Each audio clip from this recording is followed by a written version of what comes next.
Hey, Kelsey. I heard you bought a new house.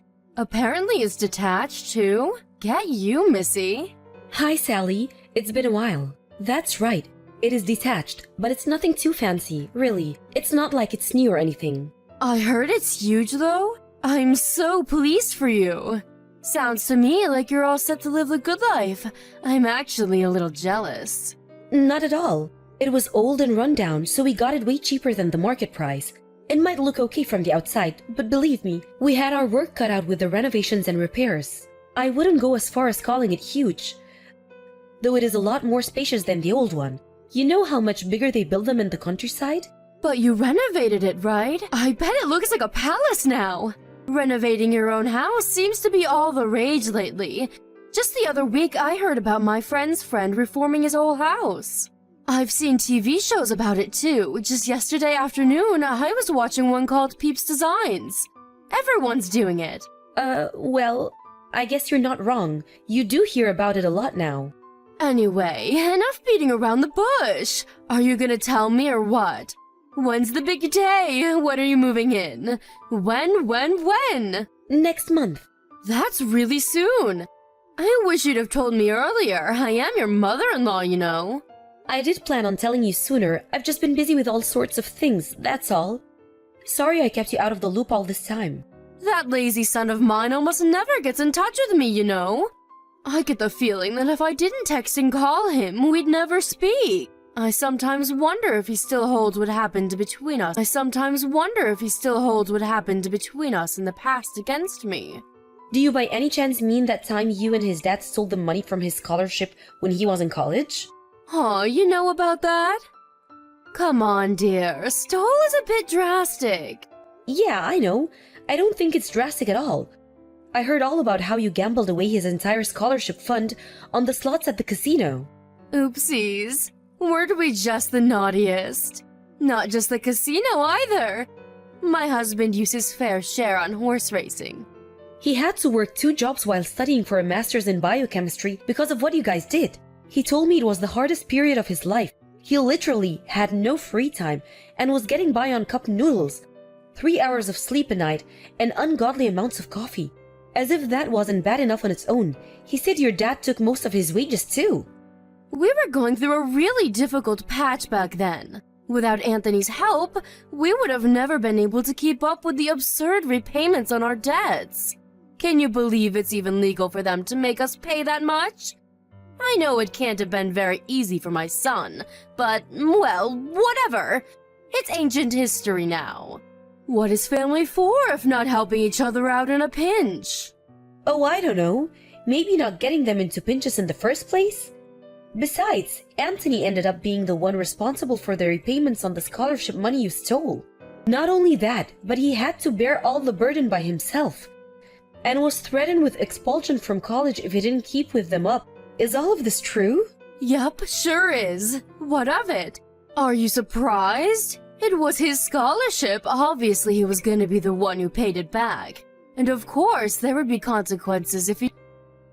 Besides, it's not like we spent all of it. He had plenty left to use as he saw fit.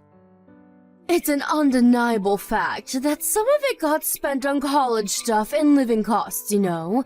Books, stationery, food, and of the like. Of course he should pay it back. He signed the documents, so he has a duty.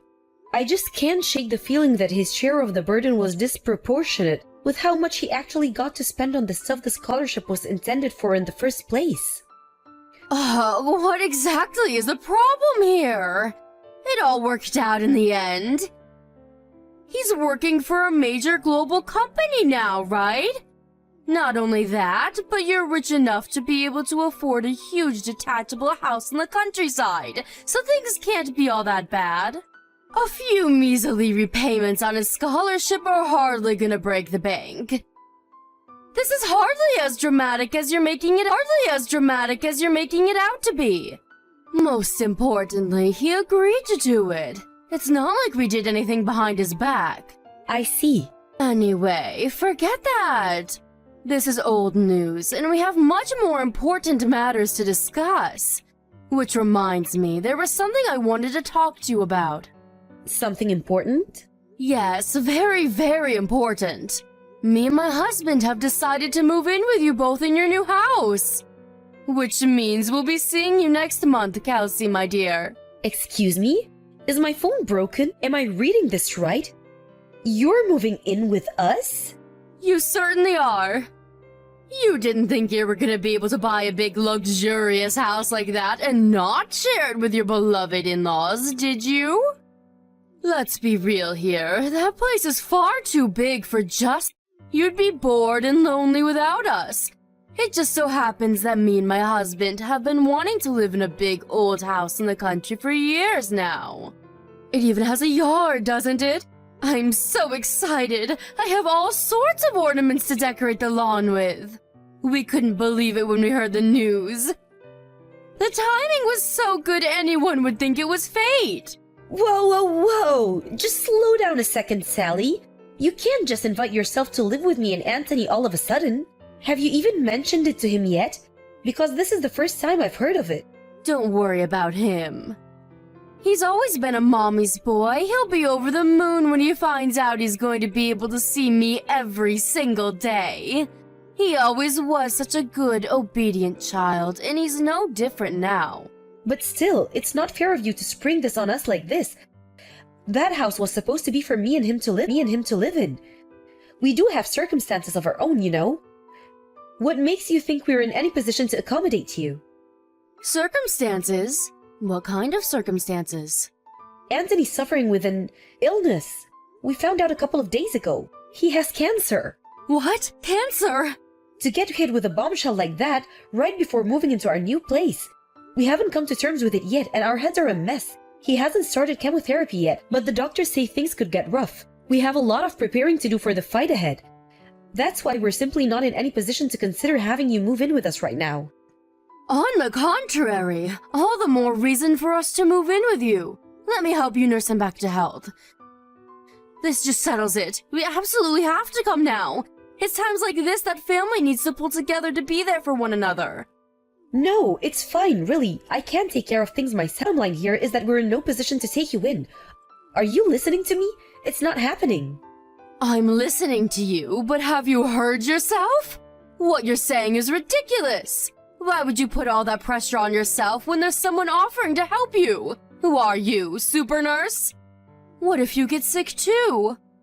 What good is a convalescent bedridden mess to my poor son? Even if I just stick to housework, the burden on you would be a damn sight easier to deal with. Picture it, it's the ideal situation.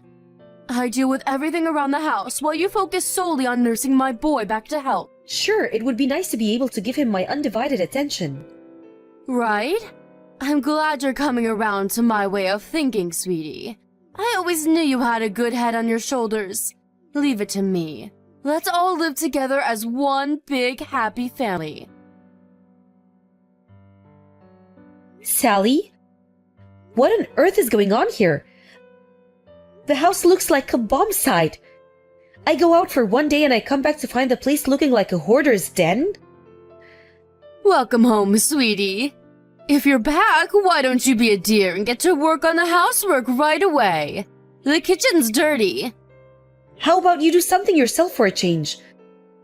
Not only that, but you need to stop forcing Anthony to drive you places. He's going through the worst phase of the side effects right now. He's barely fit to walk around on his own, let alone drive the damn car. But it was raining. What else was I supposed to do? You're a clever girl. I'm sure you understand I had no choice. It's impossible to get anywhere living in the middle of nowhere without the car. Why did you have to buy a house this far from civilization in the first place? What does the location of our house have to do with you forcing your seriously ill son to chauffeur you around like you're a freaking aristocrat? Those are two completely different issues. You have to stop this. I do wish you'd shut up already. You're like a broken record. If the thought of your husband driving the car is so unconscionable to you, why don't you take me out yourself? It's easy to talk, but are you willing to put your money where your mouth is? Where exactly do you need to go so desperately? You don't even have a job. I like going into town. We live in the middle of nowhere. There are nothing but farms and mountains for as far as the eye can see. I'd go senile sitting around the house all day. The only reason I get Anthony to take me places is because you're nowhere to be seen. He could rest more if you weren't so unavailable. Why do you think I'm not available? I do have a job. You know, my husband is in no fit to work, let alone drive a car. I'm working for both of us to make up for the hit we took with him. Having to take time off work. And we highly appreciate your efforts, sweetie. I assure you. That reminds me, I ran out of money again this week. Can I have another $400? Excuse me? Wow, are you saying you spent the money I gave you already? I only gave it to you 3 days ago.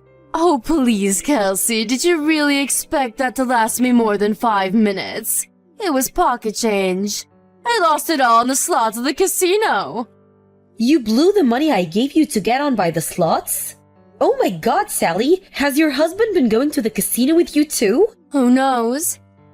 He's probably walking around the streets with a can of beer in one hand and a cigarette in the other. I've seen him in 3 days. He's probably loitering in an alley somewhere, making people uncomfortable for all I know. I didn't want to have to say this to you, but you guys are spending too much money. I don't care if you're my in-laws. Wrong is wrong and this can't go on. We live together, for crying out loud. Would it kill you to have a little more consideration for me and your son? What's the problem? Are you saying me and my husband shouldn't have hobbies? If you're gonna be like that, I'll just ask Anthony instead. My darling boy. I know I can always count on him to look out for me. He'd go to the bank or rush out to find an ATM in a heartbeat if I asked him to. Don't you dare! He's undergoing cancer treatment, damn it! He's fast asleep and you will not bother him. Fine, you win. I'll give you more money. Excellent. I knew you'd see things my way before long. You're a smart cookie after all. Me and my husband are gonna need $400 each this time. You're asking me for $800? There's no way I can afford that. You'll have to get by on half. You greedy tightwad. Surely with the amount of hours you're working, a poxy $800 shouldn't be a big deal. I have to draw the line somewhere. You're gonna gamble us out of this house if you keep this up. What's the big deal? Just convince Anthony to retire early. He'll get a nice, juicy severance package, and our money worries will be a thing of the past. No way! Anthony loves his job. He's looking forward to going back to work. It's a huge motivating force for him. And I don't think he'd have it in him to fight this cancer with the same level of determination without it. If he quits, who's to say he won't lose the will to fight the disease? And then what? Stop being so selfish. It's time to face reality, Kelsey. My son is incapable of working as things stand, and that's not set to change anytime soon. How are new employees supposed to join the company with him clogging up the roster by being too stubborn to know when to leave? Leaving them hanging in the balance like that is unfair. It would be better for everyone if he just left. Don't even say things like that. My husband is no quitter. He isn't giving up and I won't give up on him. He will absolutely go back to work. I've never been more sure of anything in my life. Oh, to be young.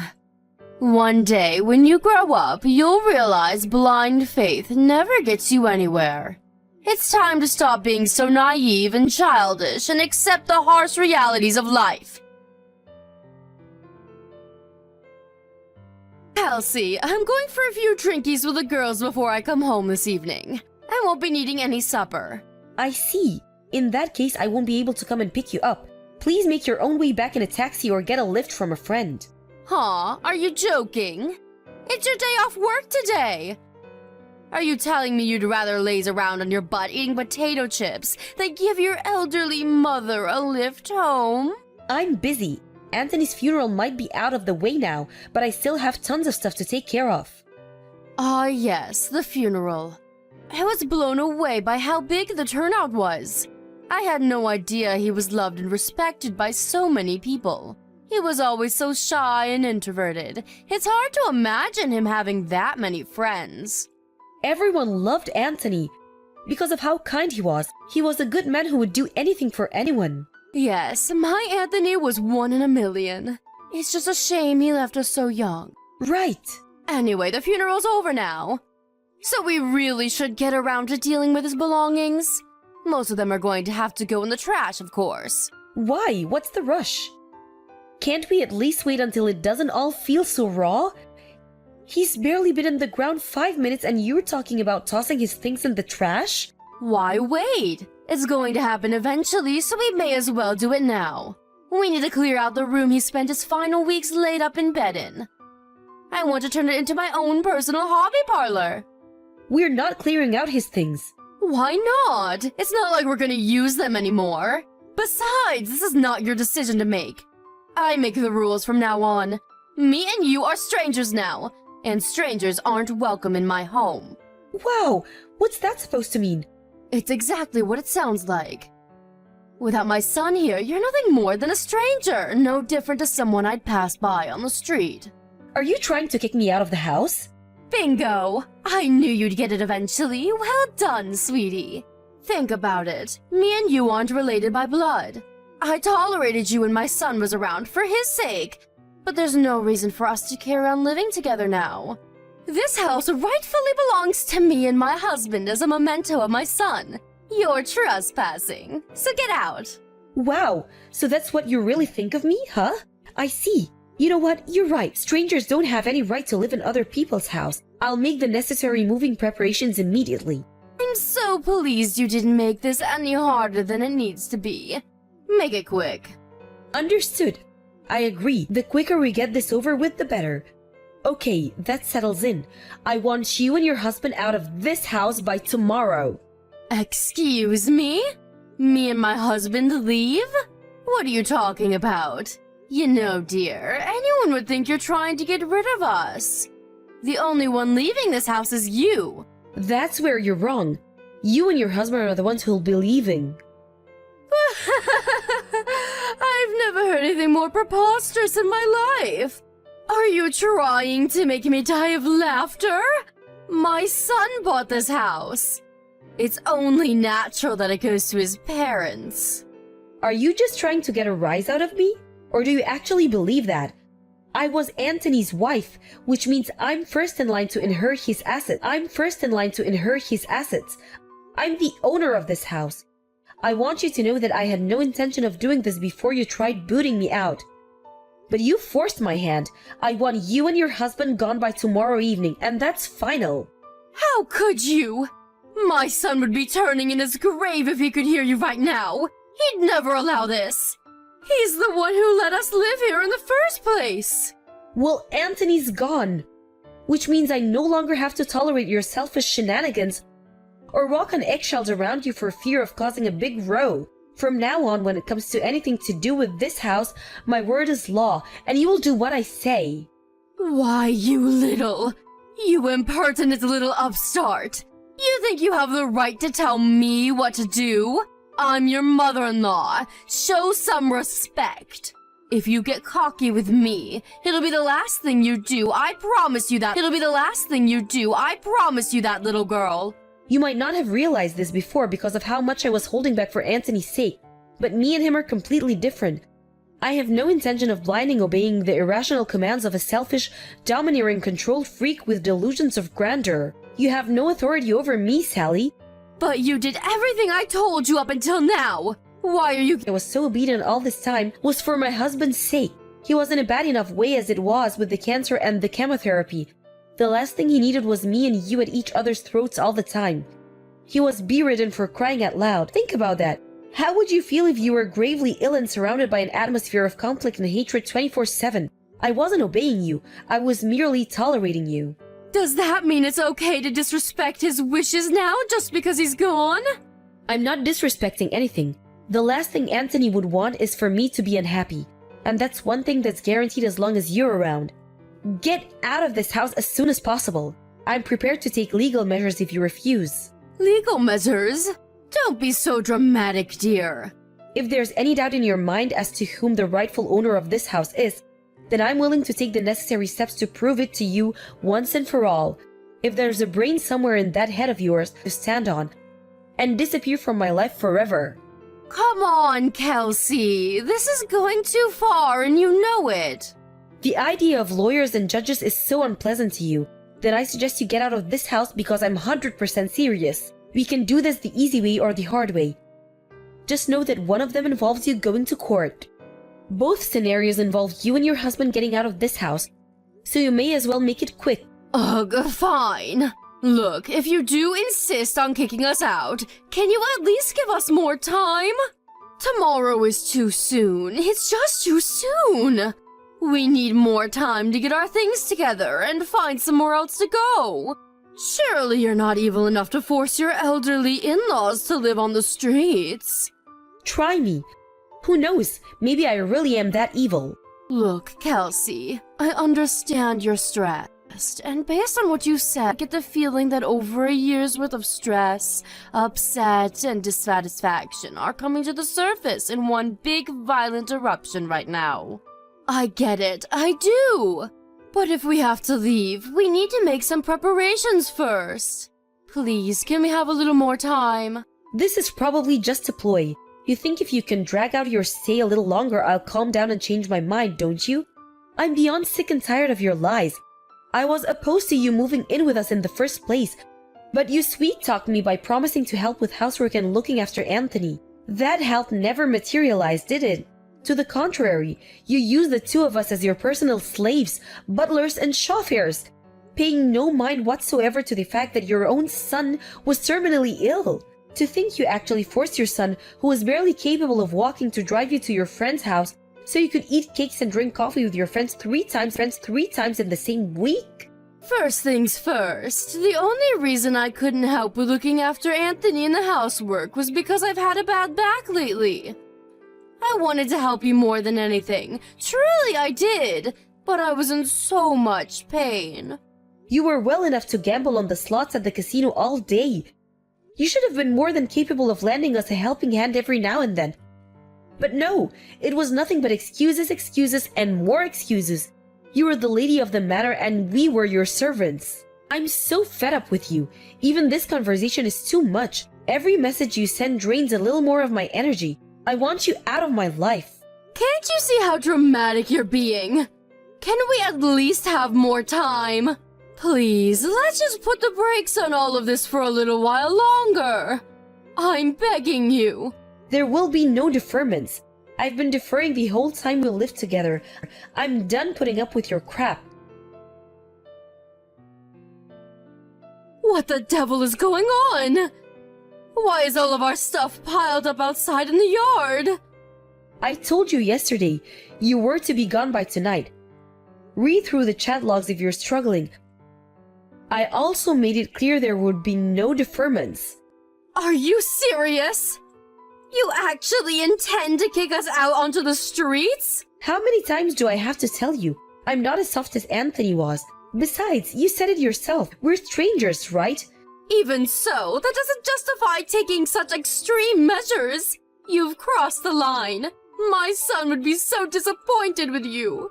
Nope, actually. I don't think you could be more wrong. In fact, this is actually what Anthony wanted. Everything that's happening right now is happening with his approval. How the hell is that even possible? My son is dead. He told me before he passed, of course. He apologized for the inhuman amounts of stress I had to endure as a result letting you two move in with us. He broke down and apologized profusely in floods of tears. Then he told me that he wanted me to cut all ties with you once he was gone. Wait, what? There's no way my darling boy would ever say such a thing about his own mother. To the contrary, he made it very clear. There's no doubt about it. He was racked with guilt and regret over letting you live with us and wanted to make up for it at all costs, which he still could. He even put it into writing. He must have known you wouldn't believe me and would try pulling every trick in the book to escape your fate. No way. How could he do this? That boy used to do whatever I told him to. Tell me, Sally, why do you think he did whatever you told you? Why do you think he went along with your absurd demands? Why do you think he tolerated your god-awful behavior for so long? Don't you think it's a little odd? He didn't think the things I asked him to do were absurd. He was just a good boy with nothing but love and respect for his mother, plain and simple. Interesting. How do you explain him calling you a toxic parent then? He was fully aware you were exploiting him. Plus, causing me stress and suffering was the last thing he wanted to do, which is why he did consider saying no and refusing to let you live with us. Huh? But he gave in and accepted it by the end. Why do you think that might be? I didn't understand it all the time. If my parents were as toxic as you, I'd have to cut them out of my life a long time ago. Sure, you might struggle to get by now. You're officially homeless. But that's not my problem. Why, you ask? Why? Because my son was kind and caring. You and him couldn't have been any more different, you evil witch. Bingo! No matter what selfish, manipulative scumbags you are, you were his parents and he loved you. But one thing's for sure, he was the only person on this planet who was capable of that. Your single protector and ally is now gone. Are you going somewhere with this? What exactly is your point? You're pretty dense, huh? My point is, there's not a single person left in the world who loves you and your waste of space husband. Let's face it, you don't even love each other, do you? You're nothing more than a pair of pathetic vermin huddling together out of fear of being alone. What did you just... Vermin? How dare you? Don't get me wrong, I'm not saying you were always vermin. Huh? My husband told me everything. His childhood memories of you. He told me about how way back then, when your husband fell ill, you dropped everything to care for him around the clock. He told me about how you'd make up lunchboxes and take him for picnics, to the zoo or for scenic walks by the river. You took him anywhere and everywhere, and you stopped at nothing to make him happy, in spite of the illness. My son told you all that? But eventually you changed. You were around your rat of a husband for too long, and eventually you became vermin too. The only reason Anthony agreed to let you move in with us was because he remembered the good times. And he believed that somewhere, hidden away deep inside you, was the mom he used to know and love. He thought maybe you'd turn over a new leaf. I think he genuinely believed you when you said you were moving in to help out with the housework. And with looking after him, he accepted you with a heart full of hope. Hope? But that hope was smashed into tiny little pieces. You betrayed your son. I betrayed him? What are you even saying? Surely you don't believe that. There's an old candy tin in one of the boxes of your stuff out in the yard. Why didn't you take a look inside? What is it? It belonged to Anthony, but I have no need for it, so it's all yours. I said, what is it? Inside that tin is an origami gold medal. Remember it? Remember that time he caught an awful cold and had to drop out of the school track in field event? He'd been training so hard and couldn't wait to compete. He was so down in the dumps about the whole thing. So you made him that origami gold medal to make him feel better. Huh? This is that thing I made 30 years ago? He kept this the whole time? That medal meant the world to him because it reminded him of his precious childhood memories with you. He loved you. No matter how much you exploited and manipulated him, no matter how many good times you betrayed him. Oh my god, I had no idea he felt that way. It's too late to regret what you did now. Anthony's gone, and he's never coming back. What else did he tell you? He told you all about his childhood memories, right? There must have been more. Tell me. Oh, you're suddenly interested in your son now? I'm afraid I'm gonna have to say no. This has nothing to do with me. Please, I'll apologize for everything if you tell me. I'm begging you. The time of apologies has passed. There's no going back now. Anthony's gone. I hope you regret this. I hope the pain is unbearable, and I hope it tears away at your heart until the day you die. Now let me remind you one last time. This house is mine. Because I was the only one who gave your son the love he deserved. Not long after that, my father-in-law started causing a commotion outside the house, demanding I stop this nonsense at once and let them back in, but his wife soon shut him up. I can only think that what I said to her actually penetrated that big frosty wall around her heart. My mother-in-law, clutching that dirty old candy tin to her chest as if it was more important than life itself, took her husband and disappeared. I haven't heard from either of them ever since, and I heard through the grapevine that they ended up divorcing. It's been 2 years since I lost my husband now. I ran into his mom one time when I was laying some fresh flowers at his grave. As soon as she noticed me, she hung her head deep in shame and walked away. seeming to have none of the vigor or energy she was once so well known for. Something tells me she actually reflected on what she said, and used the whole tragedy as an opportunity to become a better human being. They do say every cloud has a silver lining. It's just a tragedy that the cost was so high. As for me, I'm still living in that same big old house in the country, surrounded by my cats and dogs, who I love and adore.